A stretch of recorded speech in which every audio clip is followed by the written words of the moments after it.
Hello साथियों, नमस्कार।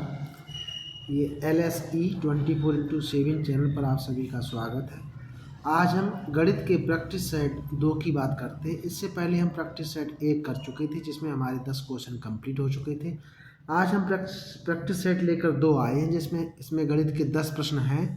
तो 10 प्रश्न अलग अलग चैप्टर से रिलेटेड हैं। तो हम पहले प्रश्न में बात करते हैं। अगर इस वीडियो पर आप लोग पहली बार विजिट कर रहे हैं तो सबसे पहले चैनल को सब्सक्राइब, लाइक और बेल आइकन को प्रेस कर लें, जिससे कि आप लोग बाद में भूल जाते हैं।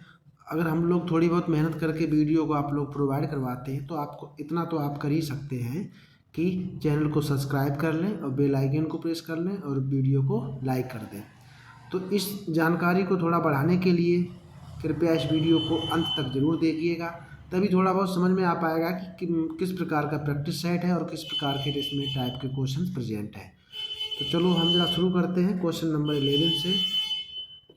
इसमें कह रहा है कि A से B तक की दूरी यदि कोई कार 45 किलोमीटर प्रति घंटे की चाल से चलती हुई 9 घंटे में तय करती है, तो उतनी ही दूरी वह 36 किलोमीटर प्रति घंटे की चाल से चलने में कितना समय लेगी। तो इसमें आपको समझना है कि A से B तक की दूरी के लिए तो यहाँ पे क्या दी गई, चाल दी गई। तो चाल के लिए क्या है, S1 45 किलोमीटर प्रति घंटा। यहाँ पे पहले के लिए समय कितना दिया गया, समय दिया गया T1 9 घंटे। इस तरीके से दूसरी कंडीशन में कह रहा है कि चाल दी गई, क्या दी गई, S2 कितना है 36 किलोमीटर प्रति घंटा। पूछा क्या गया, T2 समय पूछा गया। अब देखो यहाँ पे दोनों के लिए चालें कैसी हैं, चाल समान है। जब चाल समान होती है तो फार्मूला क्या होता है, देखो सूत्र हमारा होता है चाल बराबर होता है दूरी बटे समय। और यहाँ पे दूरी समान है तो चाल गुणे क्या हो जाएगा, समय। तो दूरी बराबर फार्मूला हो जाएगा चाल गुणे समय। और चाल गुणे समय और दूरी दोनों की समान है तो चाल गुणे समय। तो यहाँ पर फार्मूला वाला बनेगा हमारा S1 T1 बराबर S2 और T2। हम आप लोगों को फार्मूला ही बनाना सिखा रहे हैं जिसमें आसानी हो जाए। हमें मान किसका निकालना है, T2 का। तो T2 बराबर क्या हो जाएगा 45 इंटू 9 अपॉन S2 कितना है 36। इस तरीके से यहाँ पे डिवाइड कर दो, 9 से काटो तो 9 9 चौक 36, तो 45 बटे 4 आ जाएगा। 45 में 4 का भाग दो, 4 चौक 44, 1 सही 11 सही 1 बटा 4 घंटे हमारा इस प्रश्न का सही आंसर आ जाएगा। इस तरीके से आपने देखा होगा कि इस तरीके से इसमें कभी तो वो दूरी को समान कर देगा, कांस्टेंट कर देगा, कभी समय करेगा, कभी चाल। तो इस तरीके से हमारे पास 2 राशियाँ होंगी, दोनों कंडीशनों में अलग अलग तरीके से हम वैल्यू निकालेंगे। तो इस तरीके से हमें 4 में से कोई सी 3 वैल्यू दी जाएंगी और चौथी वैल्यू आपसे मान में पूछा जाएगा। तो इस तरीके से क्वेश्चन नंबर 11 या हम कहें 1 कंप्लीट हो गया सेट। अब क्वेश्चन नंबर देखते हैं हम लोग नेक्स्ट।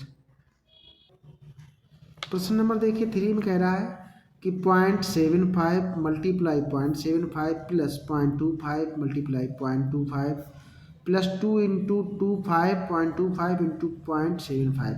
तो इसमें देखो अगर इसका कैलकुलेशन करेंगे तो बहुत समय लगेगा। तो कैलकुलेशन के बचने के लिए इसमें एक आइडेंटिटी बन रही है A² plus B² plus 2AB। ये किसकी आइडेंटिटी होती है, A प्लस B का होल स्क्वायर। A का मान कितना है 0.75 प्लस B का मान 0.25। इन दोनों को वैल्यू को प्लस करके कर दो वर्ग, तो इन दोनों को प्लस करोगे 1.00 आ जाएगा। इसका वर्ग करोगे तो क्या आ जाएगा, 1 हमारा आंसर आ जाएगा। इस तरीके से देखा आपने, ये आइडेंटिटी बैठी हुई है। A इंटू ए दोनों 2 जगह बिठा दिया, A into A² B into B² 2 पहले से बैठा, ये A और ये B। इस तरीके से मैं कुछ भी मान लो तो ये A1 आ जाएगा। इस तरीके से हम लोग प्रश्न नंबर देखते हैं नेक्स्ट। प्रश्न नंबर देखिए 4 कह रहा है कोई राशि 10 वर्ष में 3 गुनी हो जाती है, साधारण वार्षिक ब्याज की वार्षिक दर ज्ञात कीजिए। प्रश्न नंबर 4 कह रहा है कोई राशि 10 वर्ष में कितनी हो जाती है, 3 गुनी। तो यहाँ पे T बराबर कितना दिया गया 10 और N को कहते हैं गुनी, कितनी गुनी 3 गुनी। तो फार्मूला होता है हमारा R बराबर N-1 इंटू 100 बटे T। अब देखो अगर यहाँ पे समय पूछा जाए तब भी यही लगा दो। दर पूछा जाए तो उसको क्रॉस मल्टीप्लाई कर लो। तो यहाँ आर बराबर पूछा गया वार्षिक ब्याज, तो एन का मान कितना हो जाएगा 3 माइनस 1 गुणे 100 और बटे कितना हो जाएगा 10। 10 से 1 कट गया, यहाँ कितना आ जाएगा बराबर 3 में से जाएगा 2 और गुणे 10 कितना आ जाएगा 20% हमारा आंसर आ जाएगा। इस तरीके से गुणी से प्रश्न आते हैं तो आप लोग बहुत आसानी तरीके से सॉल्व कर सकते हैं। कह रहा था कोई राशि 10 वर्ष में कितनी हो जाती 3 गुनी, तो 10 समय आ गया, एन 3 आ गया। आर बराबर फार्मूला आपको याद रखना है एन माइनस 1 इंटू 100/t। जब दर पूछी जाए तो यहाँ बिठा दो, अगर समय यहाँ, अगर समय पूछा जाए तो उनको दोनों को आपस में चेंज भी कर सकते। इसी तरीके से हम प्रश्न नंबर देखते हैं नेक्स्ट। प्रश्न नंबर देखिए 5। इसमें क्या कह रहा है कि कोई राशि 15% वार्षिक ब्याज की दर से कितने समय में 11 गुनी हो जाएगी। तो यहाँ पे आर बराबर कितना दिया गया 15%, ठीक है, गुनी कितनी एन बराबर 11, पूछा क्या गया टी। तो टी बराबर फार्मूला क्या आपने बताया एन माइनस 1 इंटू 100/r आ जाएगा। तो 11 में से एक जाएगा 10 आ जाएगा और गुणे कितना बैठा 100 और बटे कितना आ गया 15। इसको जरा सोल्व कर लो। सोल्व करोगे तो 5 से काटो जरा, 5 3 15, 5 दूनी 10 कितना आ जाएगा 200/3 आ जाएगा। जब इसको सॉल्व करोगे 200/3 भाग दोगे 3 छक 18 बराबर 3 छक 18 66 सही 2/3 वर्ष आ जाएगा इसका आंसर। 66 सही 2/3 वर्ष आ जाएगा इस तरीके से। तो प्रश्न नंबर 5 हमारा कंप्लीट हुआ। हम लोग प्रश्न नंबर देखते हैं नेक्स्ट। प्रश्न नंबर देखिए 6 कह रहा है कि दो संख्याओं का योग 30 है, उनका गुणनफल 200 है, संख्याओं के बीच कितना अंतर है। संख्याओं के बीच कितना अंतर है, तो इसका अंतर पूछ रहा है। तो दो संख्याओं का योग, तो x प्लस वाई बराबर कितना दिया गया 30, गुणनफल x इंटू वाई बराबर कितना दिया गया 200। आपसे क्या पूछ रहा है, इनके बीच का अंतर पूछ रहा है। कहने का मतलब आपसे पूछ रहा है x माइनस वाई बराबर क्वेश्चन मार्क कह रहा है। आपको एक आइडेंटिटी याद करनी है, x माइनस वाई निकालना, तो x माइनस वाई का whole square is equal to X square plus X X plus Y का होल स्क्वायर और माइनस का 4xy कर दो। जब इसका देखो ओपन करोगे तो यहाँ पे क्या आ जाएगा x माइनस वाई का स्क्वायर ओपन करोगे X square plus Y square minus का 2xy जाएगा। इसे ओपन करोगे X square plus Y square plus 2xy से ये कैंसिल हो जाएगा। तो इसमें देखो x प्लस वाई का मान कितना है 30, 30 का क्या करना वर्ग माइनस 4 इंटू एक्स वाई कितना है 200, 3 3 का 900 माइनस 800 करें कितना आ जाएगा 100 आ जाएगा। यहाँ पे स्क्वायर लगा हुआ तो ये अंडर रूट में आ जाएगा। तो x माइनस वाई बराबर क्या आ जाएगा अंडर रूट 100। अंडर रूट 100 को वैल्यू निकालने कितना आ जाएगा 10, तो अंतर कितना आ जाएगा 10 आ जाएगा। तो इस तरीके से हमारा सही उत्तर क्या हो गया 10 हो गया। हम लोग प्रश्न नंबर देखते हैं नेक्स्ट। प्रश्न नंबर देखिए 7। इसमें कह रहा है कि A और B किसी काम को 4 दिनों में करते हैं, B C 5 दिनों में करते हैं, A C उस काम को 2 दिन में करते हैं, तो तीनों मिलकर उस काम को कितने दिनों में करेंगे। इस तरीके से क्वेश्चन नंबर हमारा देखो, इसे लिखेंगे A प्लस B कितने दिनों में करते हैं 4 दिनों में, और B प्लस C कितने दिनों में करते हैं 5 दिनों में, A प्लस C कितने दिनों में करता है 2 दिनों में। इन तीनों का एलसीएम लीजिएगा, एलसीएम कितना आ जाएगा 20। 4 का भाग दो इसमें, 4 पंचे 20, 5 यहाँ बिठा दो। 5 का भाग दो इसमें, 5 चौको 20, 4 यहाँ बिठा दो। 2 का भाग दो कितना आ जाएगा 10। इन दोनों को प्लस करो कितने आ गए 19, और ये सब डबल डबल है तो इसकी जो 2 आएगा वो इसमें मल्टीप्लाई कर दो तो कितना आ जाएगा 40/19 आ जाएगा। 40/19 आ जाएगा। इसको जरा सॉल्व कर दो, 19 दूनी 38, 2 सही 2/19 दिन हमारा आंसर आ जाएगा। इस प्रश्न का सही आंसर कितना आया 2 सही 2/19 दिन। तो इस तरीके से हम लोग प्रश्न नंबर देखते हैं नेक्स्ट। प्रश्न नंबर 8 में कह रहा है कि एक वृत्त की त्रिज्या 14 सेंटीमीटर है तथा एक वृत्तखंड के चाप केंद्र पर 45 अंश का कोण बनाता है, उस वृत्तखंड का क्षेत्रफल ज्ञात करो। जैसे इस तरीके से कोई वृत्तखंड दिया गया है और इसकी ये त्रिज्या कितनी दी गई 14 सेंटीमीटर और ये कोण कितना है 45 डिग्री, तो ये क्षेत्रफल बताना है। तो इसका फार्मूला होता है pi R square theta upon 360। R का मान कितना दिया गया यहाँ पे 14, थीटा का मान कितना दिया गया 45। इसको ज़रा सॉल्व कर लो। पाई का मान 22/7, आर का मान 14 × 14, थीटा का मान है 45/360।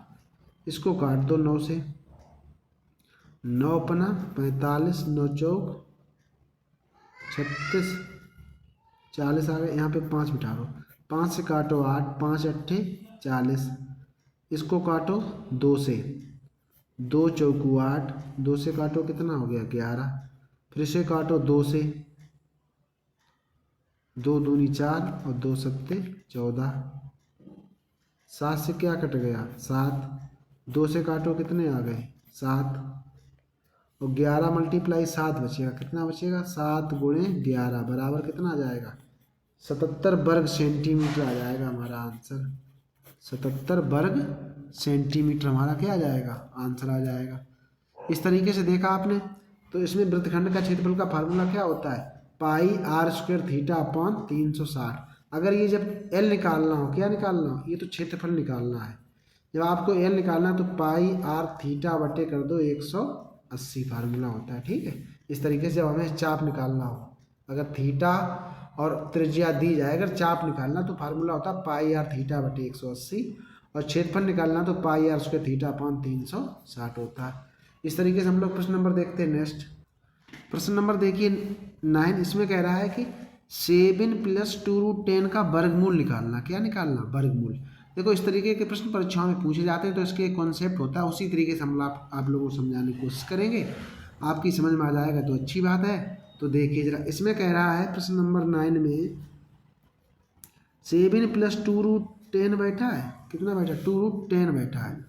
तो इसे हम लिख सकते हैं, इसको 2 जगह ब्रेक कर दो। जैसे यहाँ करोगे 2 × 5, तो यहाँ पर भी कर दो 2 + 5 कर दो। ठीक है, तो इसे लिख सकते हैं √2 का होल स्क्वायर प्लस √5 का होल स्क्वायर प्लस, इन दोनों को अलग अलग करके रूट बिठा के इस पर स्क्वायर लगा दिया, 2 तो ऐसा ही रहेगा। ये √10 था तो कर दिया √2 × √5। अब ये देखो किसी का होल स्क्वायर, जब ये रूट से स्क्वायर से रूट कैंसिल हो जाएगा, 2 बचेगा।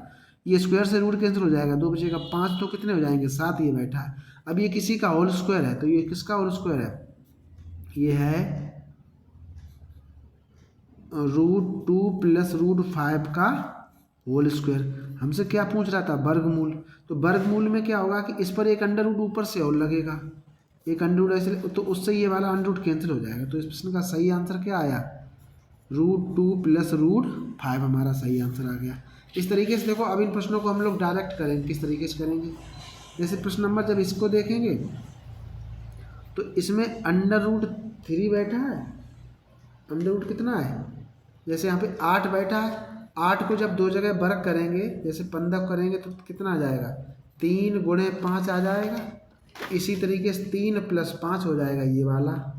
तो इस तरीके से 3 + 5 आएगा, लेकिन यहाँ पर माइनस का फार्मूला क्या है, माइनस का। तो इसका आ जाएगा आंसर √5 - √3। ये इसका डायरेक्ट आंसर आ जाएगा, जैसे इसका प्लस आ जाता। इसी तरीके से जब इसे देखोगे 2 × 3 = 6 और 3 × 2 = 5। तो इस प्रश्न का सही आंसर आ जाएगा, इसका आ जाएगा √5 - √3। ठीक है, इस वाले प्रश्न का जब डायरेक्ट आंसर देखेंगे तो 3 2 2 3 = 6, 3 2 5, तो √3 + √2 डायरेक्ट आंसर आ जाएगा। तो इस तरीके के प्रश्न कई परीक्षाओं में पूछे जाते हैं। तो इस तरीके से हमने एक कॉन्सेप्ट इसमें डालने की कोशिश की है कि आपको कुछ वर्गमूल समझ में आ जाएगा। वर्गमूल का मतलब है कि जो वैल्यू दी गई है इसके बाद इसका अंडर रूट निकालना है। तो इस तरीके से जब आपका ये स्क्वायर बनता है तो इसीलिए ये कैंसिल हो जाता है यहाँ पे। ठीक है, तो इस तरीके प्रश्न नंबर ये हो गया। हम लोग प्रश्न नंबर देखते हैं जरा नेक्स्ट। देखो प्रश्न में कह रहा है 10 में कह रहा है कि 2:3, 6:11 तथा 11:22 का मिश्र अनुपात ज्ञात कीजिए। तो देखो ये अनुपात समानुपात चैप्टर से, तो मिश्र अनुपात निकालना है। तो इसके लिए हम लोग क्या काम करते हैं, मिश्र अनुपात बराबर, जैसे ये बैठा है तो पहले का पहले में गुणा करते हैं, फर्स्ट का फर्स्ट में और इसका फर्स्ट में। तो लिखेंगे 2 × 6 × 11 बटे 3 × 11 × 22। पहले वाले का मल्टीप्लाई ऊपर बिठा लिया, नीचे वाले सेकंड वाले मल्टीप्लाई सब नीचे। इसे जरा कैंसिल करो तो 11 से 11 कैंसिल, 3 से काटो कितना कट जाएगा 2, और 2 से काटो क्या कटेगा 11। तो आया 2:3। 11 आया। इस तरीके से इस प्रश्न का हमारा आंसर 2 अनुपात मिश्र अनुपात का कितना आ जाएगा, 11 आ जाएगा। तो साथियों आज हम प्रैक्टिस सेट नंबर 2 देखा। तो ये हमारी बहुत सी, जैसे आरपीएफ का भी नोटिफिकेशन आ गया है। आरपीएफ है, यूपी पुलिस का री एग्ज़ाम होगा, इसका री एग्ज़ाम होगा। एसएससी जीडी के भी एग्ज़ाम चल रहे हैं। तो उन सभी परीक्षाओं के लिए जो वनडे एग्ज़ाम हैं उनके लिए ये बहुत ही महत्वपूर्ण प्रश्न है। तो प्रैक्टिस सेट के माध्यम से आप अपनी तैयारी को और मजबूत करिएगा। इस तरीके से हमारी कोशिश रहेगी कि लगभग डेली एक प्रैक्टिस सेट 10 क्वेश्चन का हो जाए, जिससे हमारे 10 से 15 मिनट लगा करेंगे तो आप लोगों को कुछ नए तरीके के कॉन्सेप्ट भी समझ में आ जाएंगे। तो इस तरीके से आपने अगर वीडियो को अंत तक देखा है तो आपने देखा होगा कि कुछ कॉन्सेप्ट ऐसे होंगे जो शायद आपको कुछ कठिन लगते हों। तो इस तरीके से कॉन्सेप्ट में मैंने कितनी साधारण और सिंपल तरीके से आपको बताने की कोशिश की है। तो इस तरीके से लगातार हम 10 क्वेश्चन डेली प्रैक्टिस करेंगे। और आपको हमारा दूसरा चैनल है PYQ चैनल पर, इस पर सभी एग्जाम के previous year question paper present मिलते हैं। और जिस चैनल पर हम लोग वीडियो डालते हैं वो LSE 24x7 है। इस पर हमारा डिटेल सिलेबस रहेगा। इस पर PYQ वाले सभी परीक्षाओं के PYQ प्रश्न रहेंगे। तो अगर आप पहली बार विजिट कर रहे हैं तो इस चैनल को सब्सक्राइब कर लें, बेल आइकॉन को भी प्रेस कर लें। जो भी हम नया वीडियो अपलोड करेंगे तो आपके पास नोटिफिकेशन पहुंच जाएगा और आपका कोई भी वीडियो मिस नहीं होगा। तो इस तरीके से, और अपने साथियों को भी इस चैनल को शेयर करिएगा। तो अगर आपको अच्छा लगा है तो कमेंट बॉक्स में लिख के भी बताइएगा कि हमारा प्रैक्टिस सेट आपको कैसा लग रहा है। अगर सिंपल क्वेश्चन लग रहे हैं तो कुछ हार्ड डाले जाएँ, अगर हार्ड लग रहे हैं तो कुछ सिंपल डाले जाएँ। और साथ में अगर आपको ये लग रहा है कि वीडियो का कुछ स्पीड कम ज़्यादा है तो उसे आप अपनी इच्छा अनुसार घटा बढ़ा सकते हैं। तो इस तरीके से साथियों अब हम मिलते हैं, तब तक अपने नेक्स्ट प्रैक्टिस सेट में। सभी लोगों को नमस्कार।